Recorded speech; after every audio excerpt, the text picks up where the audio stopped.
देखिए दोस्तों, जब आदमी 2-3 साल का होता है तो बोलना शुरू कर देता है, लेकिन क्या बोलना है, कैसे बोलना है और किस तरह से बोलना है, ये सीखने के लिए ज़िंदगी भर लग जाती है। तो हमारे माँ बाप, हमारे टीचर्स इतना काम तो कर देते हैं कि बच्चे को ABCD सिखा दो, उनको शब्द बोलना सिखा दो, उनको सेंटेंस कंस्ट्रक्ट कैसे करते हैं ये बोलना सिखा दो, लेकिन सिचुएशन के आधार पर, व्यक्तियों के आधार पर, देश काल वातावरण के आधार पर किस तरह से बात की जाए, ये बहुत कम लोग हमें सिखा पाते हैं। और जब जैसे ही सिखाते हैं तो उसके नुकसान भी बहुत होते हैं, क्योंकि कई बार हम गलत बोल करके भी मुसीबत में पड़ जाते हैं और कई बार हम चुप रह करके भी बड़ी बड़ी मुसीबतों से नीचे से निकल जाते हैं। तो आइए आज हम बात करते हैं एक ऐसे ऐसे के बारे में जो हमें बहुत सारी मुसीबतों से आगे बचाएगा। तो उस ऐसे का नाम है art of conversation by Richard Steele. 18वीं सदी में इंग्लैंड में रिचर्ड स्टील और जोसेफ एडिसन, ये दो मुख्य नाम हुए जिन्होंने कह सकते हैं कि एक मैगजीन कल्चर का शुभारंभ किया। उस कल्चर में ये कह सकते हैं कि पीरियोडिकल्स छपते थे जिन्हें हम आज ऐसे के रूप में पढ़ते हैं, and the art of conversation is one of those essays. तो इस ऐसे पे हम अभी आएंगे। तो मैं बता दूं कि रिचर्ड स्टील, उनके दिमाग में ये था, उनके पास सोशल कॉन्शियसनेस काफ़ी अच्छी थी। उनको पता था कि समाज में क्या हो रहा है एंड किस तरह हम समाज को अच्छे रूप में बदल सकते हैं। तो he was on his way and एक समाज सुधारक अपने कलम की सहायता से समाज को बदलने की कोशिश कर रहा था, लेकिन एक एंटरटेनिंग वे में। लोगों को ये नहीं लगना चाहिए कि ऐसे इसलिए लिख रहा है कि हमको सुधारने के लिए ये हमको ऐसे लिख रहा है, नहीं तो लोग बुरा भी मान जाते हैं कि ये बड़ा है, हमको सुधार रहा है। तो ये जो ऐसे है, अब हम इसकी शुरुआत करते हैं। रिचर्ड स्टील का जो स्टाइल है ये काफ़ी फ्रेंडली स्टाइल है। एग्जाम्पल्स के ज़रिए इन्होंने कह सकते हैं कि बहुत गूढ़ चीज़ें बताई हैं। और ये जो एक कैरेक्टर है इसमें, आइए शुरुआत करते हैं इस ऐसे की। जैक लिजर्ड, ये जैक लिजर्ड 15 साल का लड़का था, यह लड़का है, पास्ट टेंस में बात की है। तो he was about 15 when he first entered in the university। 15 साल का था, नया नवेला लड़का था, ज़्यादा दुनिया देखी नहीं है, तो सीधे कॉलेज में गया, उसने बहुत सारी चीज़ें सीखी। He learned how to speak and how to speak the logics, how to speak with logics। किस तरह से लॉजिक्स का इस्तेमाल करके आप दूसरे को गलत साबित कर सकते हो। हमारे पास एक लड़का है जैक लिजर्ड।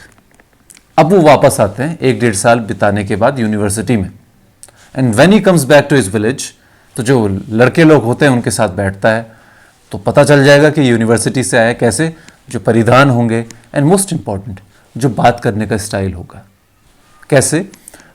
इस ऐसे को रिचर्ड स्टील ने लिखा है, लेकिन इसको नैरेट कोई और कर रहा है।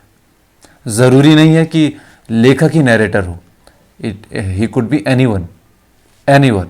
सो मान लेते हैं कि रिचर्ड स्टील है, मान लेते हैं कि रिचर्ड स्टील नहीं है, but he is a narrator. तो नैरेटर बोलते हैं कि वो हमारे पास गांव में वापस आता है वेकेशन बिताने, I am reading from the essay. तो अब उसके काम क्या होते हैं, वो दूसरे लोगों को गलत साबित करना शुरू कर देगा, कैसे भी करके। कोई उसके सामने कुछ बोलेगा, उसको फटक से बोल देगा कि नहीं ये गलत है। कोई बोल देगा कि यार मेरे कुत्ते को पेन हो रहा है, वो फटक से बोल देगा कि कुत्तों को पेन होता ही नहीं है। इस तरह से उसने अपनी बहन का भी मजाक उड़ाया, अपनी माँ का भी मजाक उड़ाया, and he did to everyone. और लोगों को उसको लगता था कि लोग मुझे बहुत बड़ा आदमी समझ रहे हैं, एंड ही इज, क्योंकि उसे एक्सपीरियंस नहीं है कि जब आप दूसरे को गलत साबित करने की कोशिश करते हो सबके सामने, तो वो अपनी गलती नहीं मानता है, वो और ज़्यादा खुद को डिफेंड कर लेता है। और वो अपनी गलती माने ना माने, लेकिन आप उसके सबसे बड़े दुश्मन हो जाते हो। यही कहने का मतलब रिचर्ड स्टील का है। इसी वजह से वो जैक लिजर्ड का कैरेक्टर आपके सामने लाए हैं, ताकि आप समझ लें कि व्हाट नॉट टू टॉक, चाहे आप कितने बड़े ज्ञाता भी हो जाए। तो ऐसा करते रहे, लेकिन नरेटर को अब लगा कि अभी एक ऐसे पेड़ की तरह उग रहा है, a tree shooting out into blossoms before it's time. मतलब ये ऐसा ट्री है जो अपने टाइम से पहले ही मैच्योर हो चुका है। अब ये अनसीजनेबल है, बिन मौसम बरसात हो रही है, तो कैसी बरसात होगी, तो ये अनकॉमन बरसात हो रही है जो एक अनकॉमन फ्रूट्स की तरफ ले जा रही है। तो उसको रास्ते पर लाने के लिए, कि इससे पहले कि इसके साथ बहुत बड़ी गड़बड़ हो जाए, वो अपने पास इसको बुलाता है तो उसको एक सेंटेंस बोलता है, to think with the wise but talk with the vulgar. जिस अर्थात कि जब आप विचार करें तो एक भले आदमियों की तरह विचार करें, भले आदमियों के साथ विचार करें, लेकिन जब बात करें तो हो सकता है कि आप उन्हीं लोगों के साथ बात करें जिनके साथ आप विचार नहीं करते। So to think with the wise but talk with the vulgar in order to maintain the balance in your life. Jack's good sense soon made him reflect that he had exposed himself to the laughter of the ignorant by a contrary behavior. Jack समझदार था। जो बंदा logic सीख सकता है, बात करने की, कह सकते हैं कि he could learn so many words, तो उसको ये बात समझ में आ गई कि नैरेटर उससे क्या कहना चाह रहा है, वो समझ गया। अब वो नैरेटर से और कुछ पूछता है कि आगे भी मुझे टिप्स बताओ, जैसे आपने एक ही टिप बताई, मुझे और भी सारी टिप्स बताओ। तो अब यहाँ से नैरेटर, जो कि रिचर्ड स्टील ने लिखा हुआ है, वो आपको बताएंगे कि और कौन कौन सी टिप्स हैं जिनको आप यूज कर सकते हो, so that you don't become another Jack Lizard in your life. तो नैरेटर इससे पहले शुरुआत करते हैं कि वो अपनी टिप्स बताएं, तो उससे पहले वो क्लियर कर देते हैं कि वो जो चीज बताने जा रहे हैं वो कितनी जरूरी है। तो इस सेंटेंस में बता देते हैं कि the faculty of interchanging our thoughts with one another और what we express by the word conversation has always been represented by moral writers as one of the noblest privileges of reason, and which more particularly sets mankind above the brute part of the creation. तो इसका अर्थ है कि जो हम अपने विचार दूसरे व्यक्ति तक पहुंचाते हैं लैंग्वेज के थ्रू, और कितने सक्सेसफुली पहुंचाते हैं, ये जो क्वालिटी है हमारी अपने थॉट्स को आगे प्रोपगेट करने की, आगे तक ले जाने की, किसी दूसरे तक पहुंचाने की, इसको कहा गया है कि ये कहते हैं कि रीज़न, जो कि बुद्धि की जो क्षमता है, उसका कह सकते हैं कि सर्वोत्तम क्वालिटी है। कि अगर किसी व्यक्ति के पास इफ़ेक्टिव कम्युनिकेशन की क्वालिटी है तो उसको कह सकते हैं कि बहुत बड़ी क्वालिटी है, क्योंकि हमारा यही तो दिक्कत रहती है कि ज़िंदगी भर कि वो आदमी मुझे समझ नहीं सका, लोग मुझे नहीं समझते हैं, एंड ये भी होता है कि तुम नहीं समझते हो। तो ये जो क्वालिटी है अपनी बात को दूसरे तक पहुंचाने की, ये हमको जानवरों से ऊपर रखती है। Only humans can do it, और only humans are not able to do it effectively. वो अगले सेंटेंस में यही कहते हैं कि हमको रोज़ मौका मिलता है अपनी बात पहुंचाने का। दिन भर हम बात ही कर रहे हैं, लेकिन फिर भी हम अपनी बात किसी को पहुंचा नहीं पा रहे हैं। जिंदगी भर साथ रह जाते हैं, लेकिन पता नहीं चलता कि सामने वाला बोलना क्या चाह रहा है। रोज़ एक ही बात बोली जा रही है, लेकिन ऐसा कुछ नहीं हो पा रहा है। तो इसको रोकने के लिए एक इंपॉर्टेंट बात बोली गई है। पहली बात, the conversation of most man is disagreeable not so much of for want of wit and learning as of good breeding and discretion. ज्यादातर लोगों की जो बात ना करने की क्षमता होती है, इसका मतलब ये उसकी वजह से नहीं है कि पढ़े लिखे कितने हैं, क्योंकि कई लोग होते हैं जो पढ़े लिखे नहीं होते हैं उतने, लेकिन बहुत अच्छा कम्युनिकेट कर लेते हैं। हमारे बहुत सारे नेता लोग हैं, लेकिन अच्छा कम्युनिकेट कर लेते हैं, वो एकदम कनेक्ट हो जाते हैं अपनी जनता से। लेकिन बहुत सारे पढ़े लिखे लोग जो दिन भर पढ़ते रहते हैं, they have got so many theories lurking around in their mind, और फिर लेकिन जब बोलने की बारी आई तो एकदम they can not connect the sentences. तो ज़रूरी बात है कि आप में विवेक होना चाहिए, और आपका जो लालन पालन है वो बहुत ज़रूरी है। इसमें आपकी पढ़ाई उतनी इंपॉर्टेंट नहीं है। अब मैं ये नहीं कह रहा हूँ, या राइटर ये नहीं कह रहा है कि पढ़ाई मत करो, वो कह रहा है कि जो आपका जो गुड ब्रीडिंग है, कि आप किस तरह के वातावरण में आपकी नर्चरिंग हुई हो, आप किस आदमी को देख करके, किस औरत को देख करके बोलना सीखे हो, ये ज़्यादा ज़रूरी है। और डिस्क्रेशन, आपका विवेक, ये this is important. Vivek is very important. ये कैसे इंपॉर्टेंट है आगे हम बात करेंगे। दूसरा रूल है कि जब भी आप बोलें तो आपके भीतर की जो इच्छा हो रही है बोलने की, इस वजह से ना बोलें। आप सिर्फ मुंह तभी खोलें जब आप किसी को इन्फॉर्म करना चाह रहे हैं, ओनली इन्फॉर्म करना चाह रहे हैं, दैट्स इट। क्योंकि हम लोग अपनी बात इसलिए नहीं पहुंचा पाते हैं ज़्यादातर मौक़ों पर, क्योंकि हमारी इच्छा होती है कि हम बोल लें, हम बता दें कि हम भी एडवाइस दे सकते हैं। तो इस वजह से या दूसरों को कंट्रोल करने की कि देखो जो मैं कहता हूँ वो सही है, इस वजह से हम अपनी इंफॉर्मेशन आगे तक नहीं पहुंचा पाते हैं। So that's really bad. तो उन्होंने इसका भी हल बताया कि जब भी आप बात करें तभी बात करें जब आप सच में इंफॉर्मेशन देना चाह रहे हो। ये चीज़ है। तो जो बंदा इस चीज़ पे फोकस करता है वो एकदम मज़े से बात करता है, क्योंकि उसका अपना ईगो नहीं है, वो सिर्फ इन्फॉर्म करना चाहता था। हो सकता है कि अगर कोई उसको वो जब इन्फॉर्म कर रहा हो, कोई बीच में पड़क से कुछ बोल दे या अपना फ़ोन चेक करने लग जाए, तो उसको बुरा नहीं लगता है, क्योंकि उसको लगता है कि सामने वाला जो लिसनर है वो मेरा जज है, बजाय मेरे से मैं बोलूं कि जज को मैं सही बोल रहा हूं। मैं जज नहीं हूं, सामने वाला जज है। अगर उसको मेरी बात ठीक नहीं लगती, ही कैन मूव ऑन। तो दूसरा फायदा ये है कि जब भी आप बोलें तो सिर्फ इंफॉर्मेशन के लिए, that's it. Third, we should talk extremely little of ourselves. This is very important. जब भी हम बात करते हैं दूसरों से, हम अपनी बातें शुरू कर देते हैं कि मैंने ये किया, वो किया, सो किया, ये किया, सो किया। सो ज़रूरी है कि हम अपनी बात ना करें, दूसरों की बात ज़्यादा सुने। मैंने यही पॉइंट डेल कार्नेगी की किताब में भी पढ़ा होगा आपने। मैंने पढ़ा था how to win friends and influence people. मुझे लगता है कि उन्होंने भी ये पॉइंट यहाँ से लिया है या अपने एक्सपीरियंस से लिया है। और दो महान शख्स जब एक ही बात को कहें तो वो बात सुनने वाली है, सुनने योग्य है। कि जब भी आप किसी से बात करें, अपनी ना बोलनी शुरू कर दें। Just give that person a chance to speak for himself, क्योंकि जिस तरह से आप बोलना चाह रहे हैं वो भी बोलना चाह रहा है, तो उसको मौका दीजिए। So our private and domestic affairs are no less improper to be introduced in conversation. या सेम थिंग, किसी को क्या मतलब है कि मैंने कितने पैसे कमाए या मेरे कुत्ते ने रात को भौंका या मेरे पैर में दर्द है। Nobody is interested in your life, in your problems. Your problems are your problems, none of their problems. So दूसरा पॉइंट है, अपनी मत बात करो, दूसरे की सुनो। एंड द थर्ड पॉइंट, अगर आप कोई स्टोरी बताना चाह रहे हो, अगर आपको कोई मौका मिल जाता है स्टोरी बताने का, तो आप कैरेक्टर से स्टार्ट करें कि कौन स्टोरी में कैरेक्टर है। क्योंकि लोगों को बड़ी इच्छा होती है कि जो काम कर रहा है वो किस तरह का आदमी है।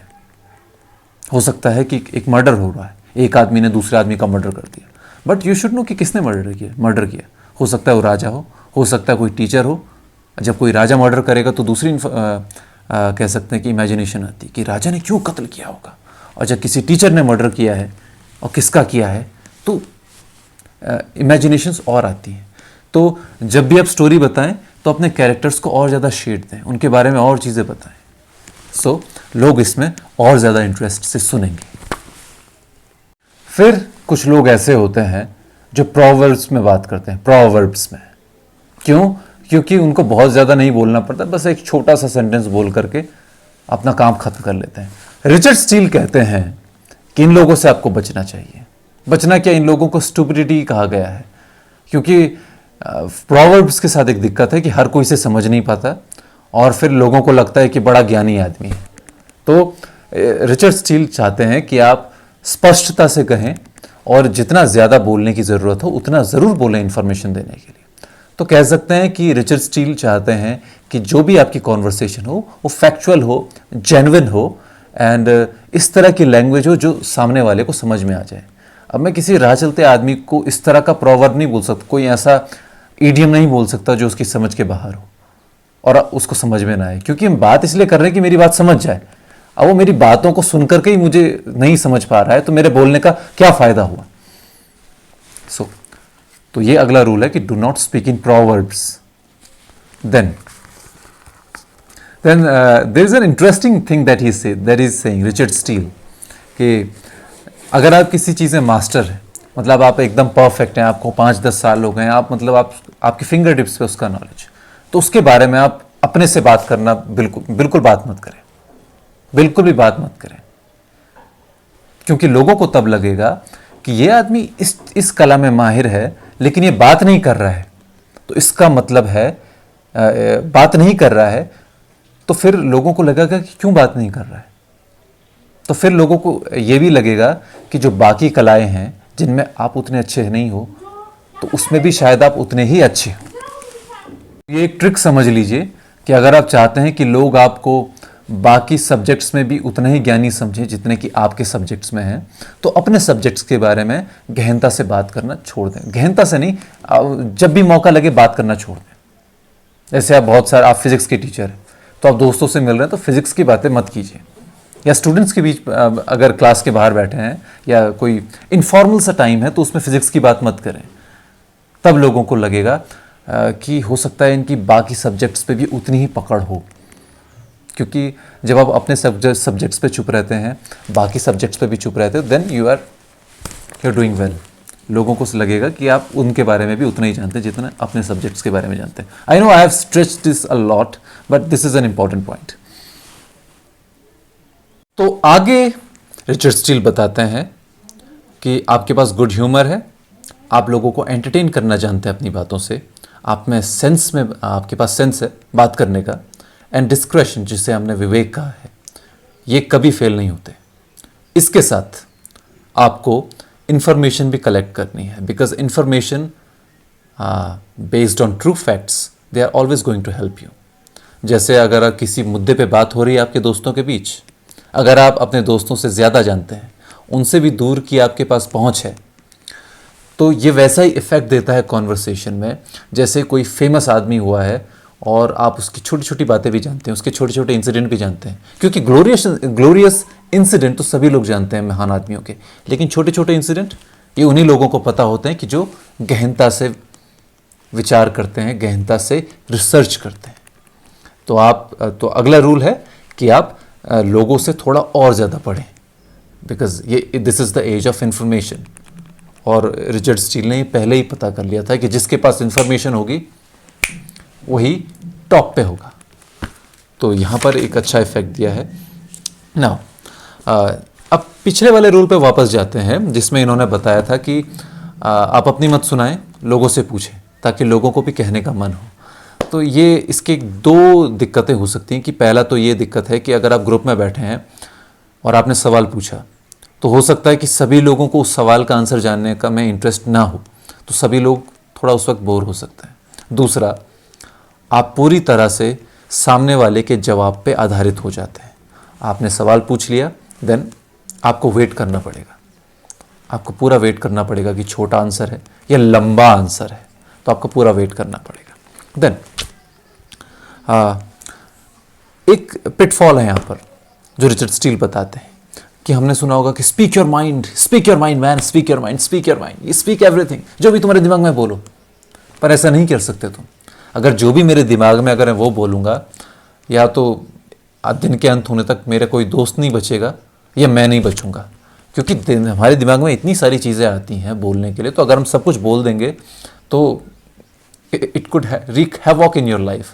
जरा लिखिए जो भी आपके दिमाग में आता है, और फिर उस डायरी को आप अपने बेस्ट फ्रेंड को भी नहीं दिखाना चाहेंगे। तो speaking your mind is highly prohibited, उसको बिल्कुल भी यूज़ ना करें। हाँ, सेलेक्टिवली क्या स्पीक करना है ये ज़रूरी है कि आपके माइंड में कौन सा जेन्युइन थॉट आता है जो कि बोला जाना चाहिए और कौन सा नहीं बोला जाना चाहिए, because you are living in a society and आपको थोड़ा बहुत सेलेक्टिव होना पड़ेगा अगर आपको सर्वाइव करना है। तो एक सेंसिटिविटी की बात रिचर्ड स्टील ने हमको बताई है कि जब भी आप किसी ग्रुप में जाते हैं तो आप अपना ह्यूमर ले जाते हैं और लोगों को पसंद आ जाता है, और कई बार लोगों के बीच आपको खुद जाना पड़ता है, लोगों को देखना पड़ता है कि किस तरह के लोग हैं, किस तरह का ह्यूमर एग्जिस्ट कर रहा है, किस तरह के विचारधारा के लोग हैं, किस तरह का उनका स्टेट ऑफ माइंड, किस तरह का एज ग्रुप है। तो जिस तरह से आप बूढ़ों के बीच बात करते हैं उस तरह से आप बच्चों के बीच बात नहीं कर सकते, और जिस तरह से बच्चों के साथ बात करते हैं उस तरह से बूढ़ों के साथ बात नहीं कर सकते। जिस तरह से आप एक एजुकेटेड आदमी के साथ में बात करते हैं ओनली इन टेक्निकल टर्म्स, वैसा आप गाँव के या कह सकते हैं कम पढ़े लिखे लोगों के साथ बात नहीं कर सकते। तो आपको देखना पड़ेगा कि आपकी ऑडियंस, आपके स्पेक्टेटर्स, आपके लिसनर्स किस टाइप के हैं, और ये बहुत ही अच्छी क्वालिटी है, क्योंकि ये इसको कह सकते हैं it is a superior genius. Richard Steele ने इस क्वालिटी को, जिस क्वालिटी से आप इन्वायरमेंट को जांच लेते हैं अपने आसपास के, इसको कहा है सुपीरियर जीनियस। एंड लास्ट में, and these are my favourite lines from this essay, I shall only add that besides what I have said here, there is something which can never be learnt but in the company of the polite. उन्होंने कहा है कि मैंने जितनी भी बातें बताई है, हो सकता है कि आपकी समझ में आ गई हो, लेकिन इसमें एक चीज़ ऐसी है जो आपको कोई सिखा नहीं सकता, लेकिन आप सीख ज़रूर सकते हैं। वो सिर्फ एक ही जगह पे सीख सकते हैं, जो पोलाइट आदमी होता है, जिसके पास बात करने की कला होती है। आप उसका सत्संग कीजिए, आप उससे सीख जाएंगे। क्योंकि ऐसे कई लॉज होते हैं, वो लिखे नहीं जा सकते कि ऐसा करो वैसा करो वैसा करो। कुछ चीज़ें आपको ऑब्जर्व करके सीखनी पड़ेगी, तो आपको ऑब्जर्वेशन ज़रूरी है। And the virtues of man are catching as well as their vices. क्योंकि जिस तरह से बुरी आदतें पकड़ती हैं ना हमको, अच्छी आदतें भी पकड़ती हैं। तो इसलिए कहा जाता है कि जो अच्छे लोग होते हैं, जिन्होंने समाज में बहुत अच्छा नाम कमाया है, अपने सब्जेक्ट पे पकड़ बनाई है, अपनी स्किल पे बहुत ऊपर तक गए हैं, उनका सत्संग कीजिए, तो उनकी क्वालिटीज़ आप अनचाहे ही ग्रास्प कर लेते हैं। तो ये उन्होंने कहा है, and your observation added to these will soon discover what it is that commands attention in one man and makes you tired and displeased with the discourse of another. जब आप सत्संग करेंगे, जब आप एक ऐसे आदमी के साथ बैठेंगे जिसको पता है किस तरह से बात करनी है, आपको पता चल जाएगा कि वो क्या चीज़ है जो एक आदमी को दूसरे आदमी से अट्रैक्ट करती है कॉन्वर्सेशन में, और वो कौन सी चीज़ है जो दूसरे से रिपेल करती है, उससे भगाती है। कई लोग होते हैं ना जिनसे आप बिल्कुल बात नहीं करना चाहते, तो आपको पता चल जाएगा कि वो क्यों होता है। So I hope you like this essay, and if you haven't subscribed to this video, this YouTube channel, do subscribe it, and I'll see you in the next video. Thank you so much for listening to me.